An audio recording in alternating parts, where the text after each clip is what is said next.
बिस्मिल्लाहिर्रहमानिर्रहीम। आज हमारा लेक्चर नेस्टेड क्वांटिफायर्स पे है।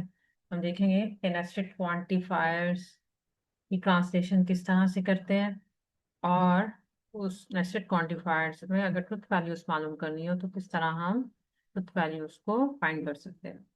स्टार्ट करते हैं आज का लेक्चर। बिस्मिल्लाहिर्रहमानिर्रहीम। Nested quantifier. Nested quantifier where one quantifier is within the scope of another, such as for all x existential y x plus y is equals to c। अब यहाँ पे आप लोग देख सकते हो कि दो क्वांटिफायर्स यूज हुए हैं, यूनिवर्सल क्वांटिफायर और एग्जिस्टेंशियल क्वांटिफायर।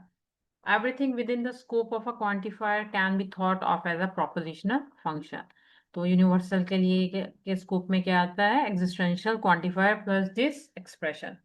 तो ये क्या है? एग्जाम्पल है एक नेस्टेड क्वांटिफायर्स की, जहाँ पे एक क्वांटिफायर के स्कोप में एक दूसरा क्वांटिफायर। तो क्वांटिफायर्स यहाँ पे दोनों सेम भी हो सकते थे और यहाँ पे दोनों डिफरेंट है। नेक्स्ट देखते हैं कि ट्रांसलेट कैसे करते हैं नेस्टेड क्वांटिफायर्स को। Translate into English. For all x, for all y, x greater than 0 and y is less than 0 implies xy is less than 0। Where the domain for both variable consists of all real numbers। जब भी आपके पास quantifiers होंगे तो हमेशा domain भी given होती है। तो यहाँ पे डोमेन क्या दी हुई है? Real numbers.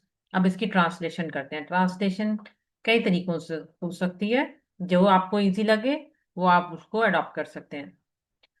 अच्छा जी, अब मैं इसे अगर सिंपल ट्रांसलेट करूँ तो मैं क्या कहूँगी? For all real number x and for all real number y, या फॉर ऑल values of x and for all the values of y, x is greater than 0 and y is less than 0, then x y less than 0। ये क्या है? एक form है। अगर मैं इसको दूसरे वे में बोलूँ तो मैं क्या लिखूंगी? For all real number x and y, यानी अलग अलग करने के बजाय मैंने क्या कर दिया? कंबाइन कर दिया, क्योंकि ऑल दोनों के लिए है। If x is positive real number and y is negative real number, then xy is a negative। तीसरा एक्सप्रेशन क्या है? The product of a positive real number and a negative real number is always a negative real number। तो जो आपको वे आसान लगता है आप उसके साथ सेंटेंस को ट्रांसलेट, एक्सप्रेशन को ट्रांसलेट कर सकते हैं। अच्छा जी, एक और हमारे पास एक्सप्रेशन है यहाँ पे भी। Where the domain for both variable consist of all real numbers. Domain क्या है? रियल नंबर्स है। तो हम इसे कैसे ट्रांसलेट करेंगे? For all real number x and for all real number y, if x is greater than equal to 0 and y is greater than equal to 0, then xy is greater than equal to 0। दूसरा वे क्या हो सकता है कि अब यहाँ पे देखो एक जैसे हैं, यूनिवर्सल क्वांटिफायर्स हैं, तो हम दोनों को अलग अलग खोलने के बजाय एक ही बार कर लें। For all real number x and y, if x is positive real number and y is positive real number, then xy is a positive real number। Third way क्या है? The product of a positive real number and a positive real number is always a positive real number। जो आपको आसान भी लगता है आप उससे ट्रांसलेट करें। अच्छा जी, एक और एक्सप्रेशन आ गया हमारे पास। यहाँ पे भी आपके पास जो डोमेन है वो क्या है? रियल नंबर्स है। तो हम इसको किस तरह ट्रांसलेट कर सकते हैं? देयर एग्जिस्ट और real number x for all real number of y such that x y is equals to y। Existential का यही मतलब होता है ना, कि किसी एक वैल्यू के लिए। अच्छा, एक और हमारे पास एग्जांपल है। यहाँ पे भी आपके पास जो डोमेन है वो क्या है? रियल नंबर्स है। For every real number x and y, क्योंकि पहले दो के साथ क्या लगा हुआ है? यूनिवर्सल क्वांटिफायर लगा हुआ है, और थर्ड में क्या लगा हुआ है? एग्जिस्टेंशियल है। आगे क्या लिखेंगे? There exist a real number c, कि कोई एक रियल नंबर क्या है? c है। Such that x is equal to y plus c।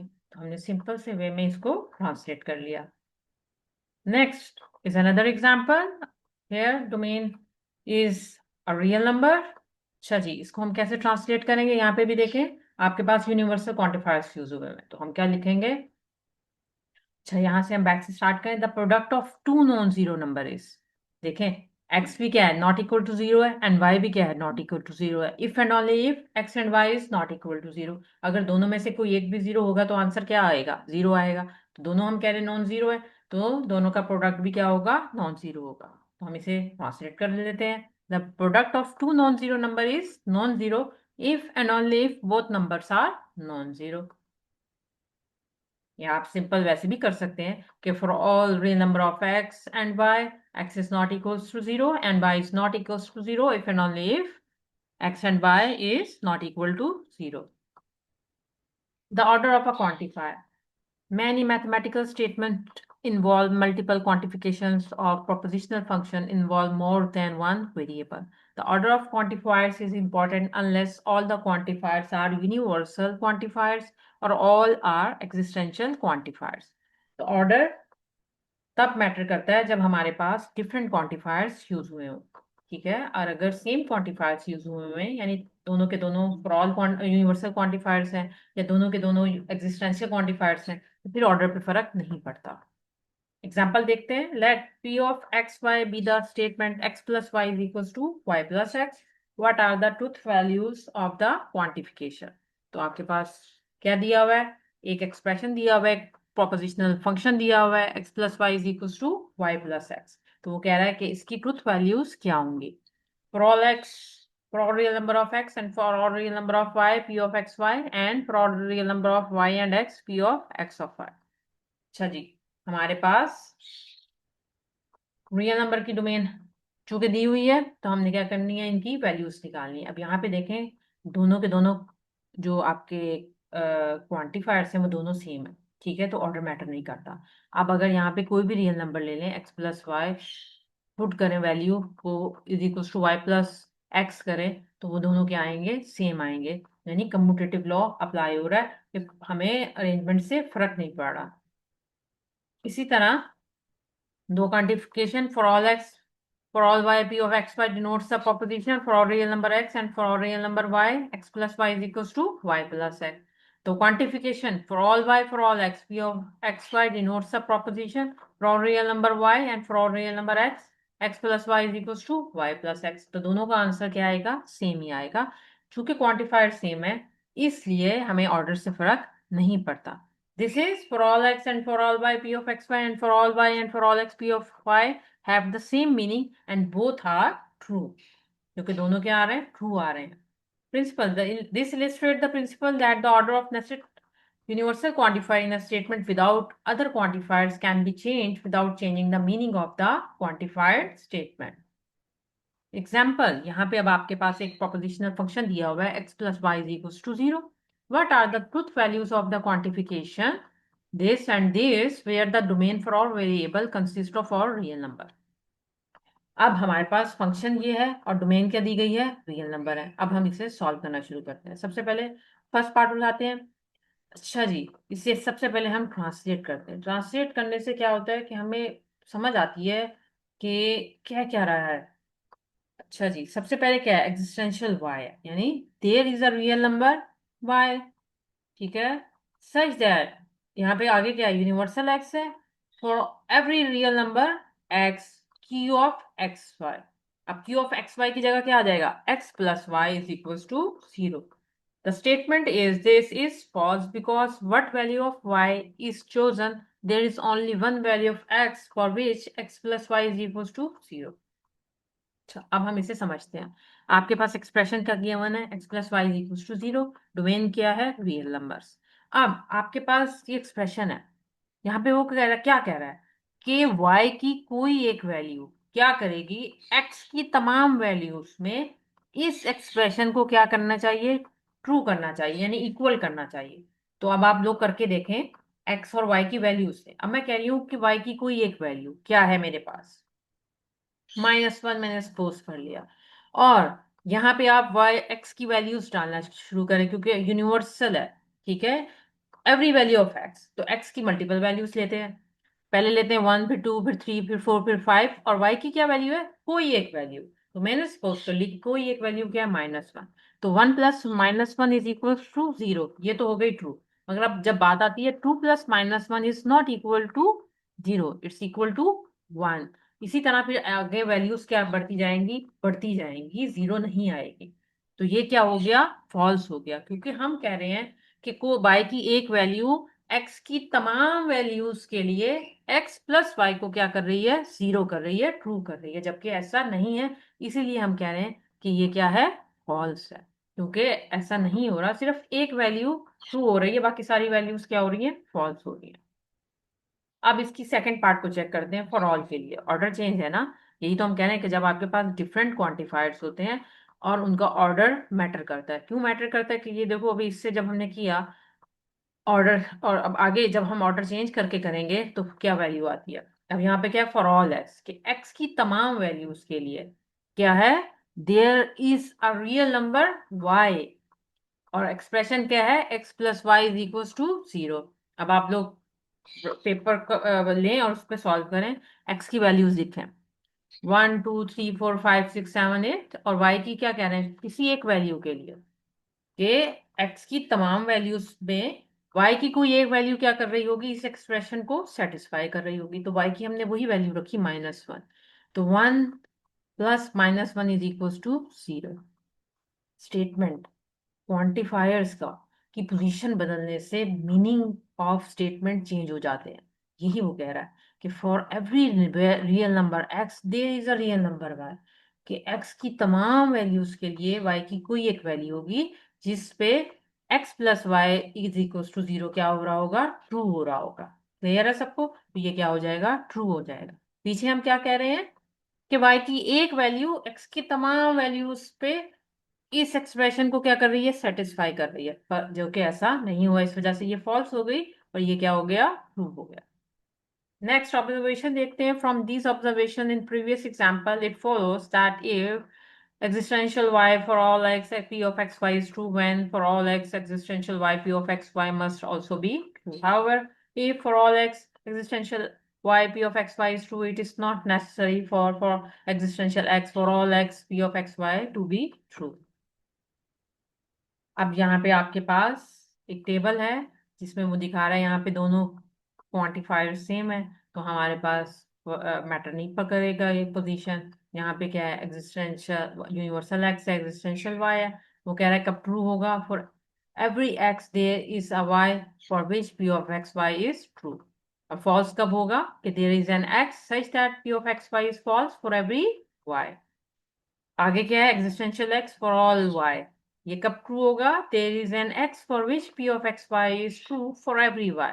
And ये फॉल्स कब होगा, for every x there is a y for which P of x y is false. यहाँ पे भी क्या है, क्वांटिफायर सेम है, तो यहाँ पे हमें ऑर्डर से फर्क नहीं पड़ेगा। ठीक है, अच्छा जी, एक और एग्जांपल देख लेते हैं। यहाँ पे क्या है, Q x y z with the statement x plus y is equals to z. What are the truth values of the statement for all x for all y existential z q x y z and existential z for all x for all y q x y z, where the domain of all variables consist of all real numbers. अब आपके पास prepositional function क्या है, x plus y is equal to g, and domain क्या है, real numbers. ये दो चीजें हमें पता चल गई। अब हम क्या करते हैं, वन बाय वन दोनों एक्सप्रेशन से इसे सॉल्व करना शुरू करते हैं। सबसे पहले हमने फर्स्ट एक्सप्रेशन लिया, वो क्या कह रहा है, सबसे पहले इसको ट्रांसलेट करें। ट्रांसलेट करके आपको समझ आएगी कि स्टेटमेंट क्या कह रही है। क्या कह रहा है, for all real number x and for all real number y there is a real number c such that x plus y is equals to z is true. अब कॉपी पेंसिल लें और इसे सॉल्व करें। कैसे, मैं कह रही हूँ x की तमाम वैल्यूज के लिए, y की तमाम वैल्यूज के लिए, z की कोई एक वैल्यू है जो इस एक्सप्रेशन को क्या कर रही है, सेटिस्फाई कर रही है, ट्रू कर रही है। तो मैंने क्या लिया, x लिया 2, y लिया 3, और z का कोई एक वैल्यू क्या है, 5 है। तो 2 + 3 इज इक्वल टू 5, ट्रू हो गया। x3 लें y3 लें तो आगे वैल्यू ट्रू नहीं आएगी, फॉल्स आएगी। लेकिन हम क्या कह रहे हैं कि कोई एक वैल्यू ट्रू कर रही है, तो हमारी कंडीशन क्या हो गई, ट्रू हो गई, इसलिए हमने कहा ये ट्रू है। अब इसी प्रोपोजिशनल फंक्शन को हम किससे सॉल्व करें, इसके सेकंड पार्ट से। अब वो क्या कह रहा है, इसे देख लेते हैं, कि there is a real number c such that for all real number x and for all real number y such that x plus y is equals to z is false. How? Put करें, क्या कह रहा है कि x की कोई एक value क्या कर रही है, y की तमाम वैल्यूज और z की तमाम वैल्यूज पे इस एक्सप्रेशन को सेटिस्फाई कर रही है, जबकि ऐसा नहीं।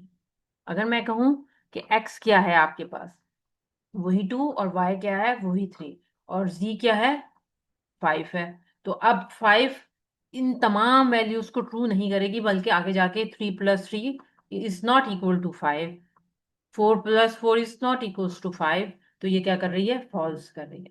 तो मीनिंग्स, ऑर्डर चेंज करने से स्टेटमेंट के फुल मीनिंग्स क्या हो रहे हैं, चेंज हो रहा है, जिसकी वजह से आपकी स्टेटमेंट ट्रू या फॉल्स हो रही है। देखो प्रोपोजिशनल फंक्शन एक था, मगर यहाँ पे सिर्फ क्या है, चेंज ऑफ क्वांटिफायर है, ऑर्डर चेंज है। यहाँ पे फॉर ऑल पहले आ रहा है, यहाँ पे एग्जिस्टेंशियल पहले आ रहा है, ठीक है। तो ऑर्डर चेंज होने की वजह से स्टेटमेंट्स की मीनिंग्स भी चेंज हो रहे हैं। इसी वजह से उसी की बेसिस पे आपकी वैल्यू ट्रू या फॉल्स आ रही है।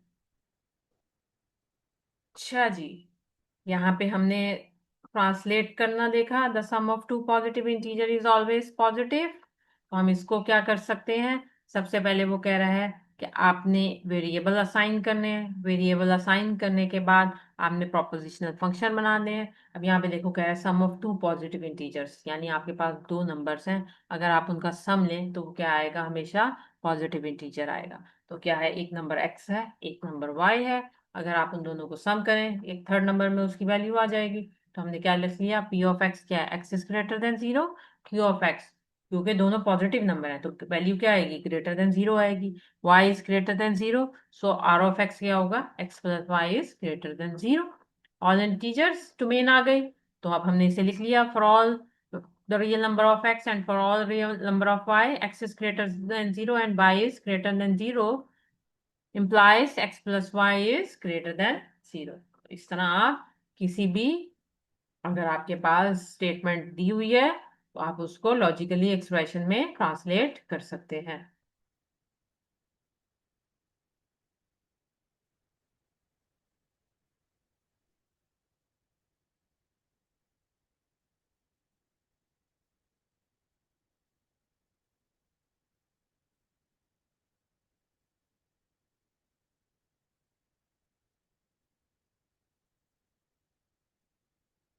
चेक कर ले, मुझे नहीं पता।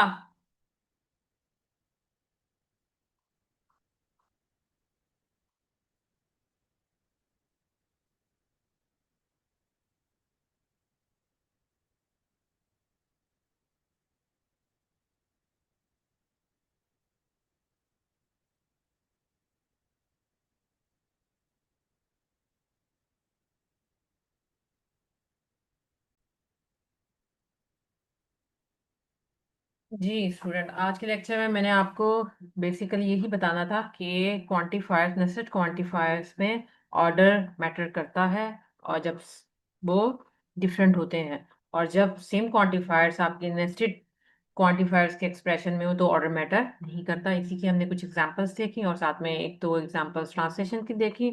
आप इसकी अच्छे से प्रैक्टिस करें, और उम्मीद है कि आपको ये लेक्चर भी समझ आ गया होगा। अपना ख्याल रखिएगा, अल्लाह हाफिज।